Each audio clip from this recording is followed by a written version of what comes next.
Good afternoon, everyone, and welcome to this Newcastle University Insights lecture. My name is Melissa Bateson, and I am Professor of Ethology, which is the biological study of behaviour, here at Newcastle University, and I'm chair for today's lecture. Before we get started, I have a couple of housekeeping announcements. Could everybody please make sure their phone is turned to silent?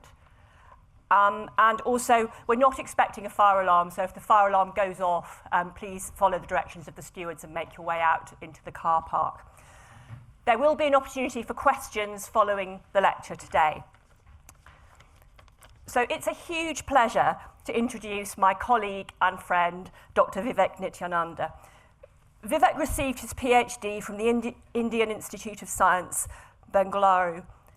He then worked in Minneapolis in the USA and Queen Mary College in London before moving to Newcastle, where he's now a senior lecturer in the Biosciences Institute with me.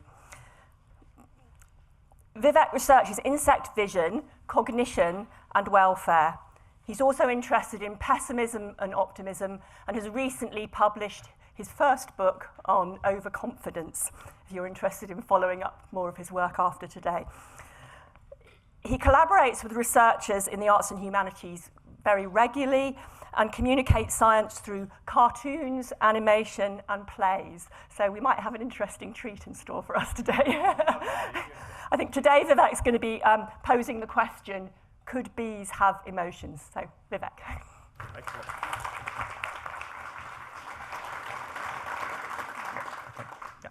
Thanks a lot, Melissa. Thanks a lot for inviting me, and for all of you who are coming here. I'm going to talk about work, more broadly about work that other people have been doing, and then work that we've done in our lab, which addresses or works towards addressing this question.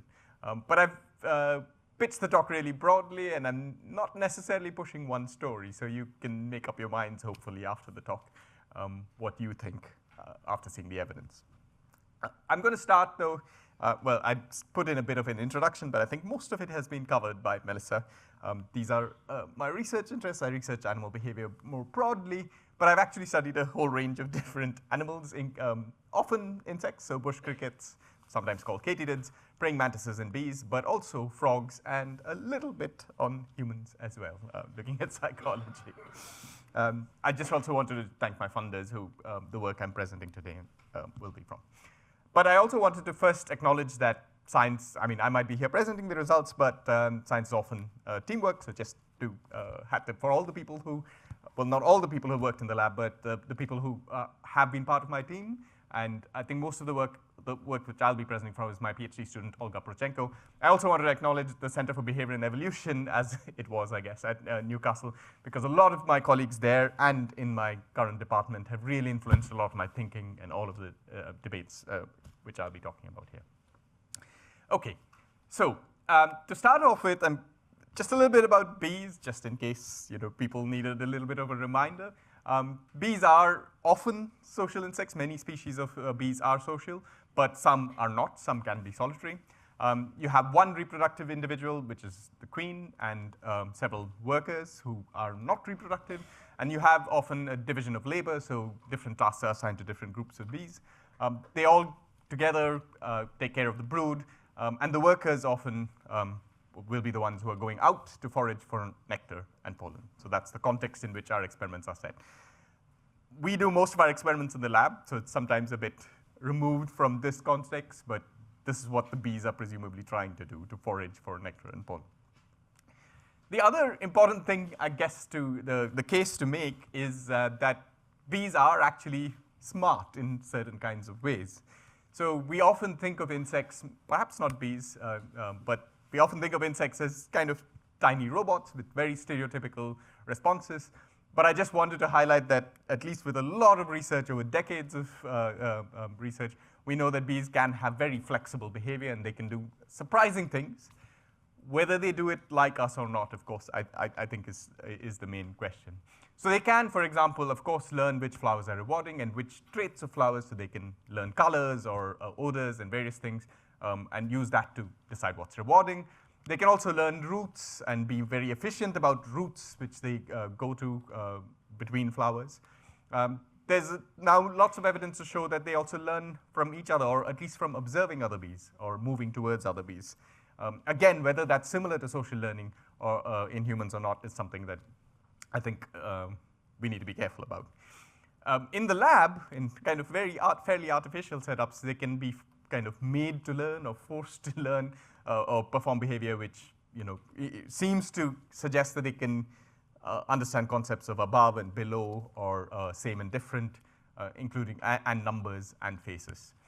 But all of this is based on behavior, and again, when we look at the mechanisms in detail, I think often I feel that the mechanisms might be different from what we see in humans.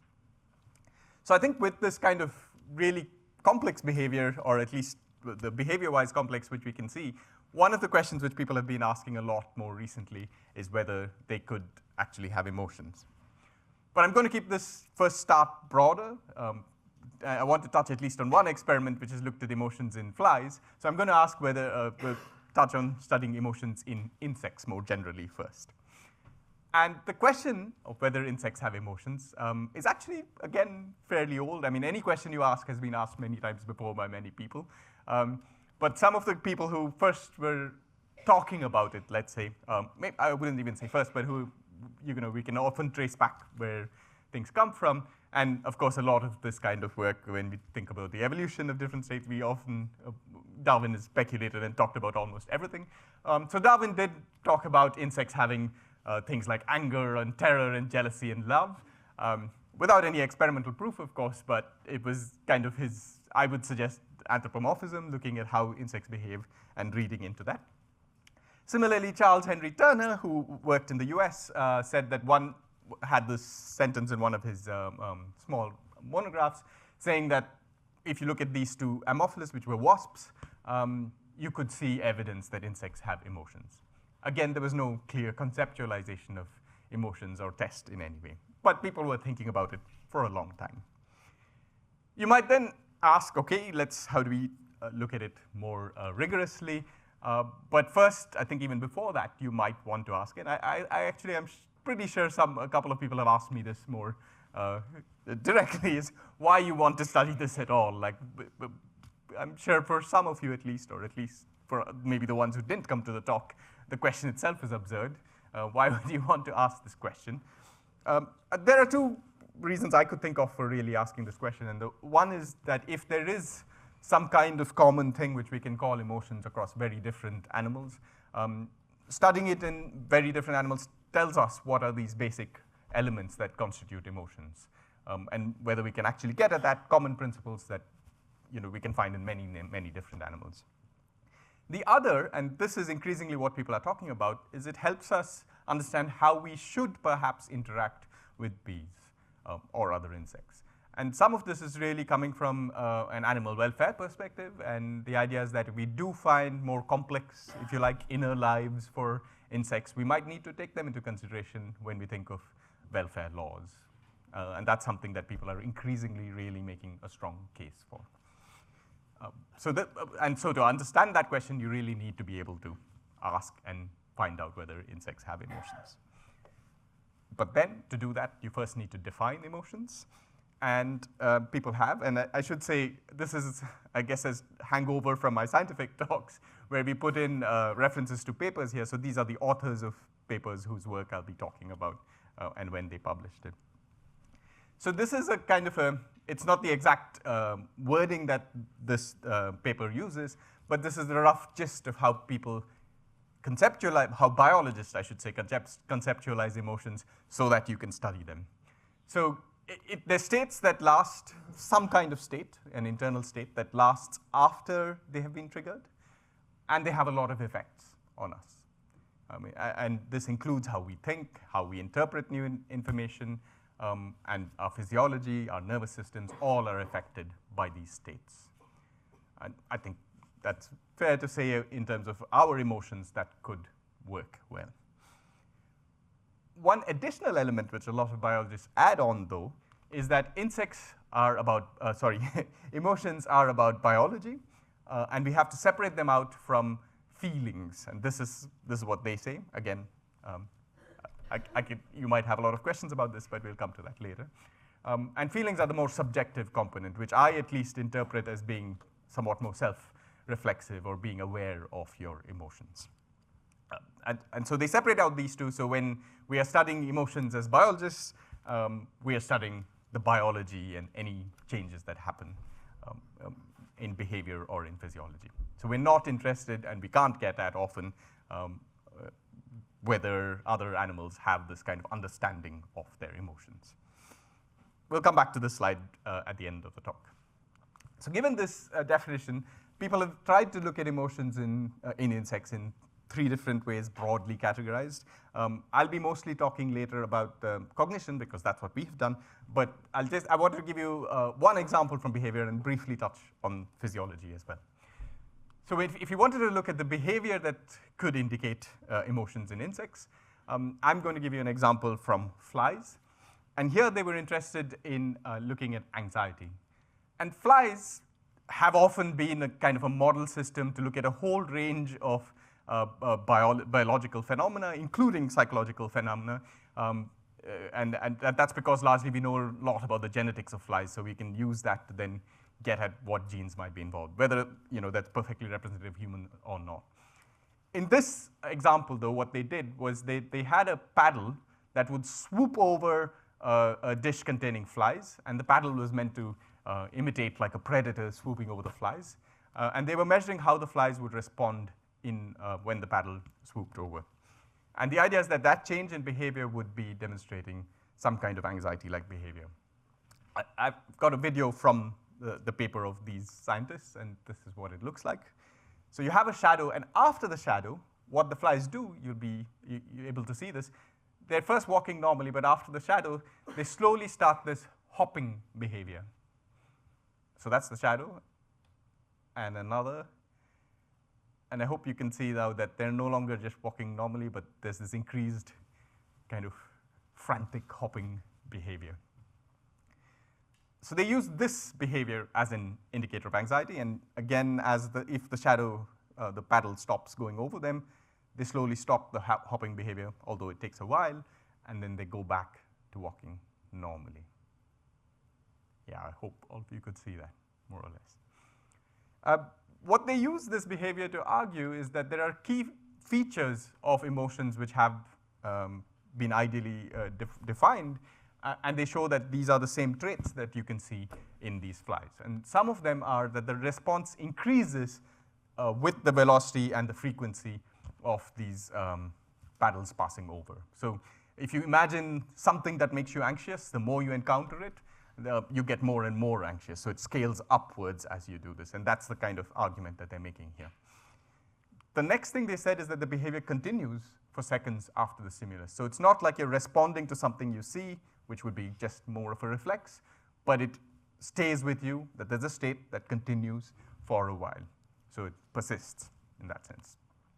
And the other thing which they argue, which I think it's a bit harder for me to see this in that video at least, is that they try to avoid the paddle. So there's a kind of a negativity associated with the paddle, and this sometimes people call valence. So something's either positive or negative, and that's also a key feature of emotions.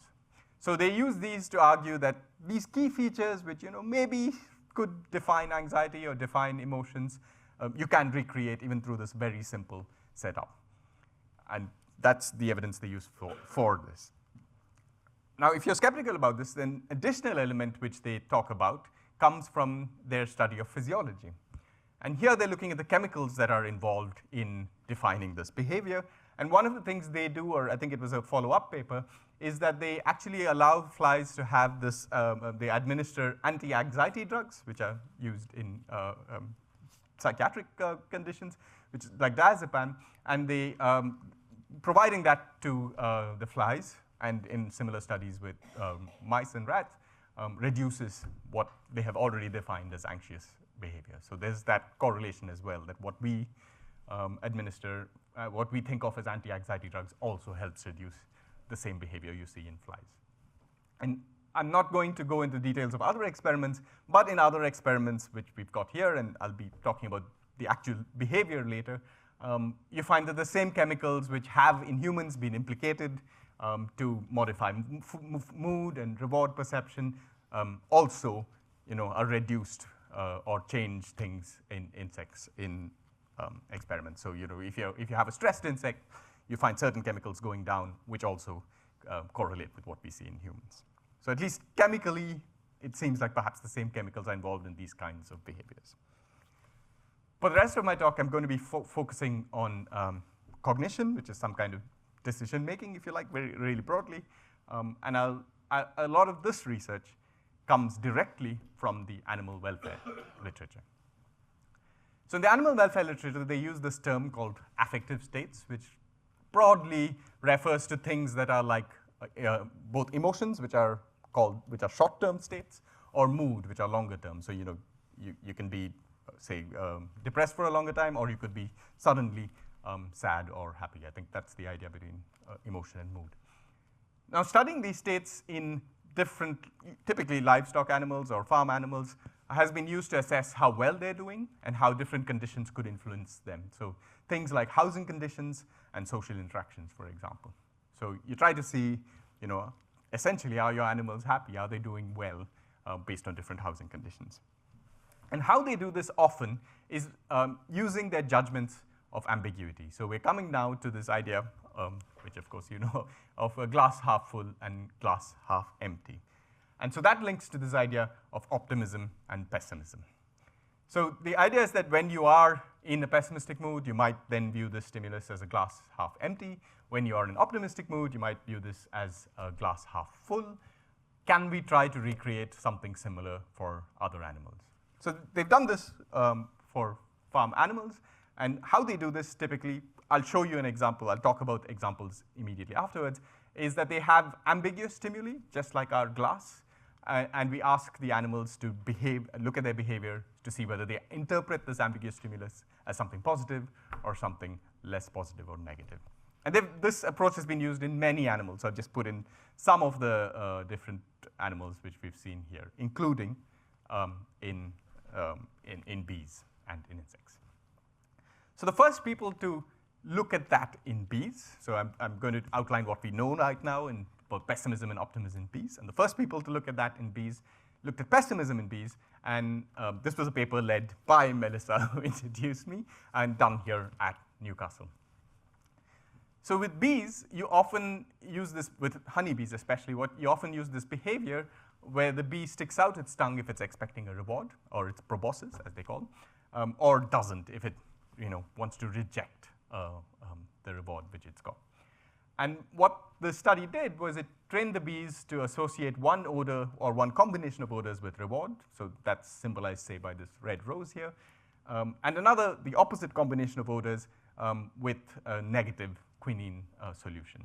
So essentially, when they smelt that odor with their antennae, they would then stick out their tongue because they expected a reward. When they smelt this odor, they would not. So they're rejecting the reward. And the bees learned this, and once they were trained to do this, they were stressed out, or at least half of them were stressed out, by shaking them. So this was meant to be simulating a predatory attack. So imagine like a badger or a bear shaking a hive. So you have the bees that were stressed out, and then you have bees that were not stressed out. And now what you do is you show them the two odors they're familiar with, but also all these ambiguous odors, which are in between mixes of the two odors which they know of. So you have ambiguous odors. So these are your glass half full conditions, or, well, glass half, well, I don't know if there's a neutral way of saying that, glass without all the water in. And you have the two conditions which they already know. And the idea is that if you want to look at the behavior to these ambiguous odors, and when they're stressed out, you expect them to interpret that negatively and not respond to those. So what they found, I've put up a graph here, but this is basically what the graph is showing here. I'll read that out. So if you look at the odors they know at either end and all the ones they don't know in between, what you want to see is whether they respond differentially when they're stressed compared to when they're not. And they did find this difference for at least one ambiguous odor. So bees respond differently to the ambiguous odors, at least one of them, after shaking, which is exactly what you would predict if you expect, being pessimistic or being stressed out makes you interpret ambiguous stimuli negatively. Okay, I'll come back to this in a bit. People have also tried to look at optimism. And, sorry, I meant this to come step by step, but let's see. So for this, they trained a bee to approach one color and get a reward, and another color and get, I think, an aversive solution. So the bees would always approach this color. And then you had two sets of bees, one where they were just allowed to fly out, and the other where just before they fly out, they were given an unexpected sugar reward. So it was a reward which was predicted would put them in a good mood. And then you tested them again with the colors they know, but also colors that were in between the colors that they knew. And again, the prediction here, actually the prediction here was not whether they accept or don't accept the reward, but how quickly they go to the reward. So the idea is that they would go quickly to this reward, the color they know is rewarding, slowly to the color they know is not rewarding, and the question is, how would they go for the ones that are more ambiguous? So here's a depiction of how that would work. So if you had the rewarded color, they go really quickly and in a direct path. If it's not rewarded, they don't like it, they take their time, and then they go in slowly. But if you do get an ambiguous cue and you don't have a reward, you still take your time. But if you do get a reward before going in, you go quicker than that. And so that's what this graph is going. You don't need to look at that in details. But essentially, if you look at how long they took to enter, they were quicker to enter when they got an unexpected reward, a sudden thing that makes you happy, and it took them longer if they didn't get that reward. Now, some of you might not be very impressed by these results, and it might not be enough to convince you that there is pessimism and optimism, but also, well, maybe I can skip this slide. It's also true that other scientists were not convinced of this. So definitely one of the things which I would like you to go away from the whole talk, even at the end of the talk, is not to go away with a statement saying science says X, but that science itself is a debate, and there is input both from other scientists, but also from beyond scientific disciplines about whether or not something is true. So there were critiques from other scientists, and some of the critiques involved things, involved things like whether this lack of going towards a reward or slowness, maybe they just failed to do it, and that could be because they were not motivated. There was a reduction in activity rather than a change in mood. So maybe shaking tires you out, for example. Or maybe consuming an unexpected reward makes you more energetic, and that's why you fly faster. I think those are very easy ways of interpreting the data. And maybe the lack of a response means you didn't attend to it, or you didn't detect a stimulus. Again, very different from the idea that you might be actually feeling pessimistic or feeling optimistic. So that's where the work that our lab did, the one study that we did on this comes in, because we wanted to try and see whether we could address all of these criticisms and find some way of testing it which would be a bit more convincing, or even more convincing. And again, this is just pointing out again, maybe it's unnecessary to this audience, but again, this is how scientific debates would work. So you have a criticism, then you find a way to address the criticism ideally, or maybe the criticism was valid, so you find a way to test that either. And so this cycle that would keep going on. So that's what we tried to do. And again, I pointed out that this was my PhD student, Olga Prochenko, and she really came up with the design and led this whole project. And what we did was, rather than having a condition where you approach a color or you don't approach a color, we tried to design something where the bee had to clearly show what its interpretation of a color was. So for one color, we designed it so that the bee had to go, let's say, go left, and for the other color, the bee had to go right. So when it sees a color, it makes a clear active choice, as we called it, to go left or right. And now when we show it an ambiguous color, we ask the bee, we see where the bee goes, whether it goes left or right. And that's clearly telling us how it perceives that color, whether it's interpreting something ambiguous as indicating a high reward or indicating a low reward. If you want to see the actual details of this, the way we showed them the color was on a computer screen. they had to enter a small vial where the reward, the sugar solution was there. And if it was one color, they went right, and they got a low reward, the 30% sugar solution. If it was the other color, they went left and got 50% sugar solution. So they managed to learn this task really well. So they actually, you show them the color, they know where to go, they know what kind of reward they're going to get. But then we showed them all these different colors. So 2 of them you'll recognize are the same colors as here, but they were all these ambiguous colors. And now we were really interested in asking, do they go left or do they go right? And if they go left, it means they think they're going to get 50%, so that's an optimistic choice. If they go right, it means they think that they're going to get 30%, so that's a pessimistic choice, right? I hope that you'd agree that that at least is telling us what they see this color as.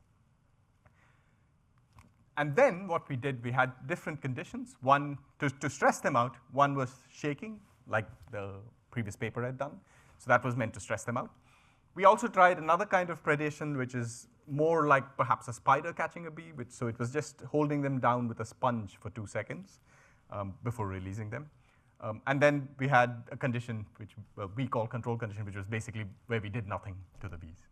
So the bees there were 2 stressful conditions and 1 where the bees were not stressed. So again, the prediction is in these 2 conditions, the bees would be more likely to go to the low reward side and less likely to go to high reward side compared to when they're not stressed out. So here's what we found. Again, this is a graph, but this is what the graph says. So here we have the different colors, whether it was indicating a high reward or low reward here. And here are the ambiguous colors again. So it's again this, our definition of pessimism and optimism is your bias when you're confronted with ambiguous stimuli. And what's on this axis here is just whether the bees, what proportion of bees went to the high reward side.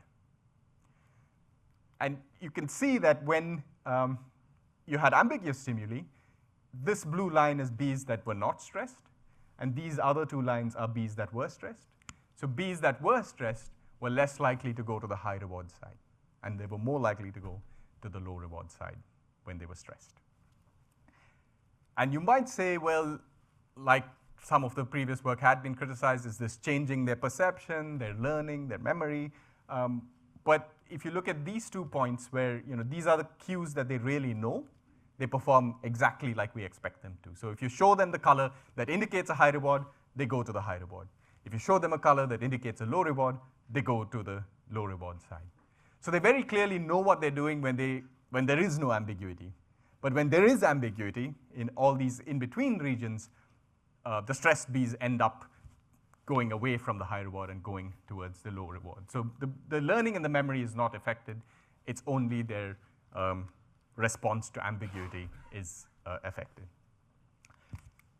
So what could be going on there? So there are 2 things that could influence a bee's decision. One might be how much it values a reward. So maybe after getting stressed, reward gets really precious, so you want to get reward.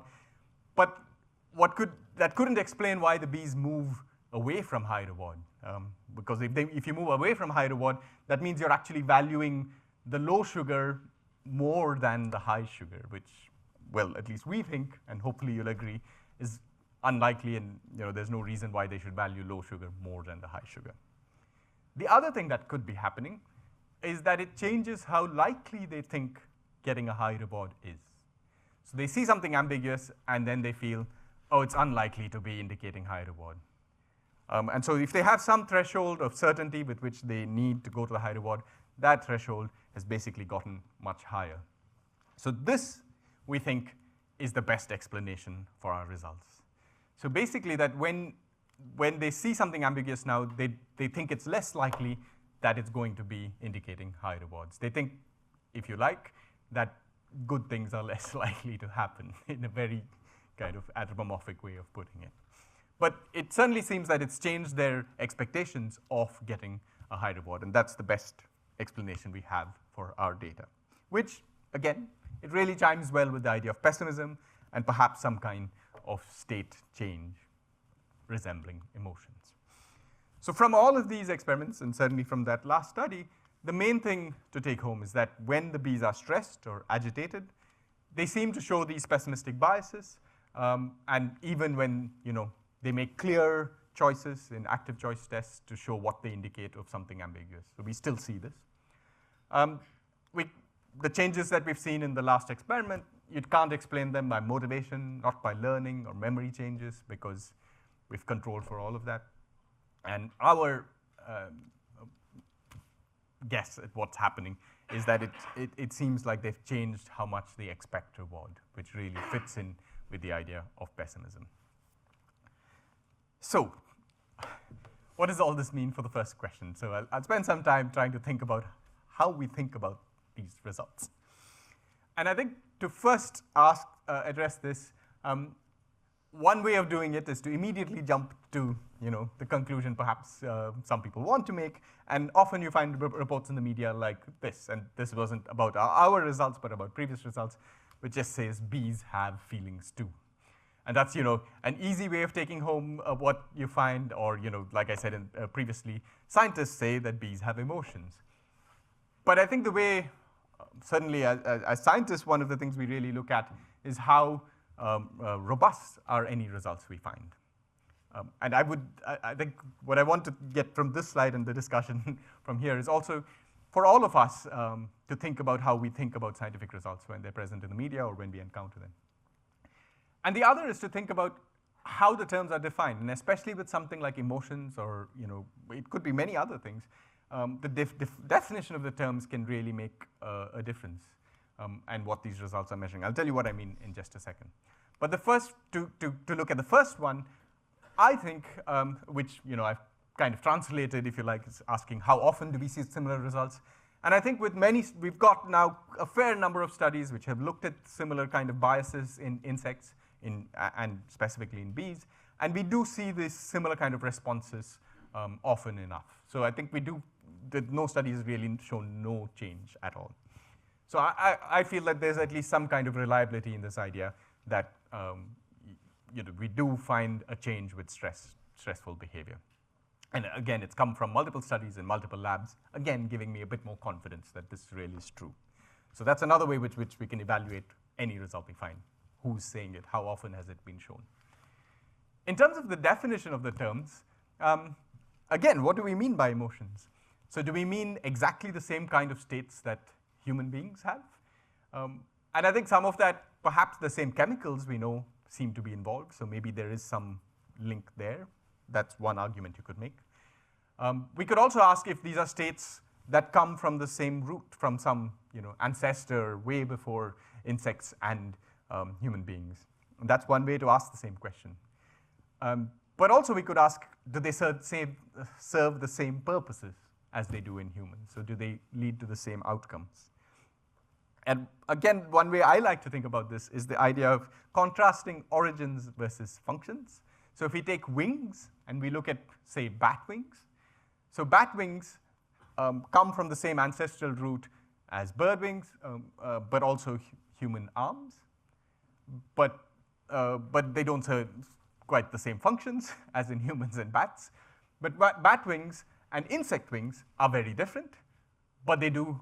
They don't come from the same ancestor, but they do the same functions.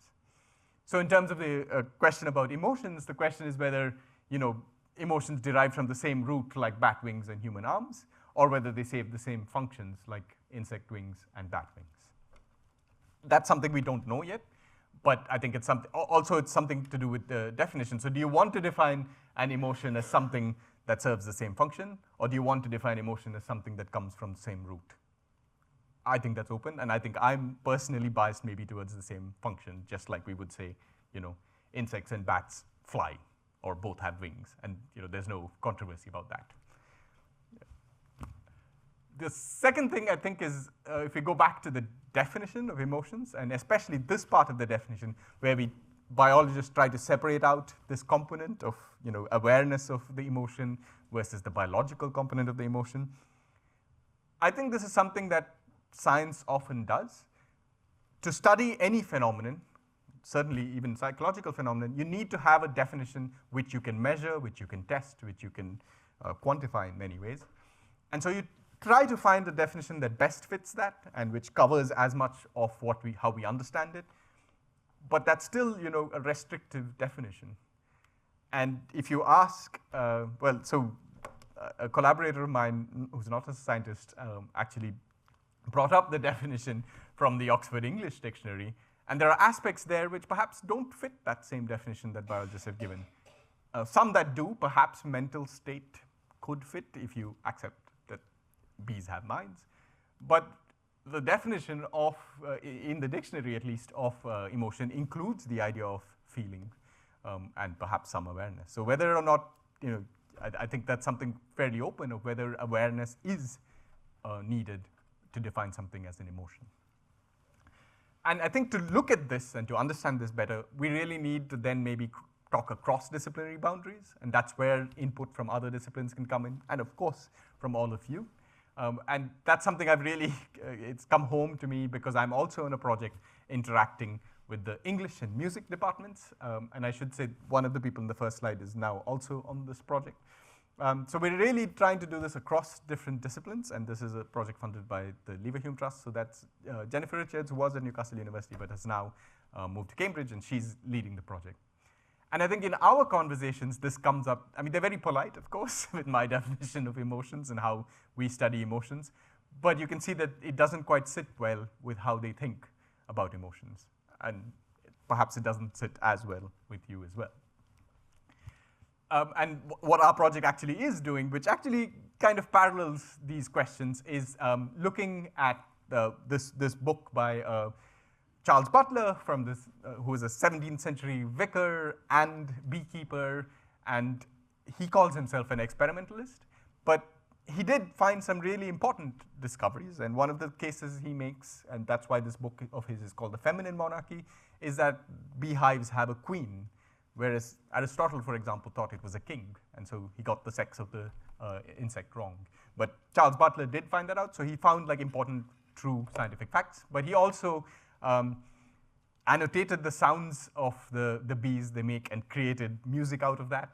And some of his descriptions of how the bees, what the sounds are, what purpose the sounds are serving, don't quite fit with what we think of right now biologically. So I think there's a question over there of what is a true experiment, how do you find out what's true and what's not. But that's the book that we're working on, and the English department is getting out, the English collaborators are getting out a new edition, annotated edition of this. We're creating new music based on this, and we are doing further work on how we might define bee emotions and how they work with each other over there. So my own take, I don't want you, I mean, I'm trying to encompass the kind of ambiguity in how we do these experiments and how the input that we can have from other disciplines, but I don't want to leave you with the idea that, I'm not, I have no take at all, and I want to at least take a stand. And so my take on this would be that I think bees, and of course the other insects, do have some states in response to stress and other input, stress and reward, and that leads to useful behavior for them. So there are definitely these states, and these states do resemble what we see in humans and farm animals where they've been studied, but so far I think not in all the ways that we can think of or conceive of emotions. And we also, I think, have no evidence that they are aware of these states in any kind of conscious way.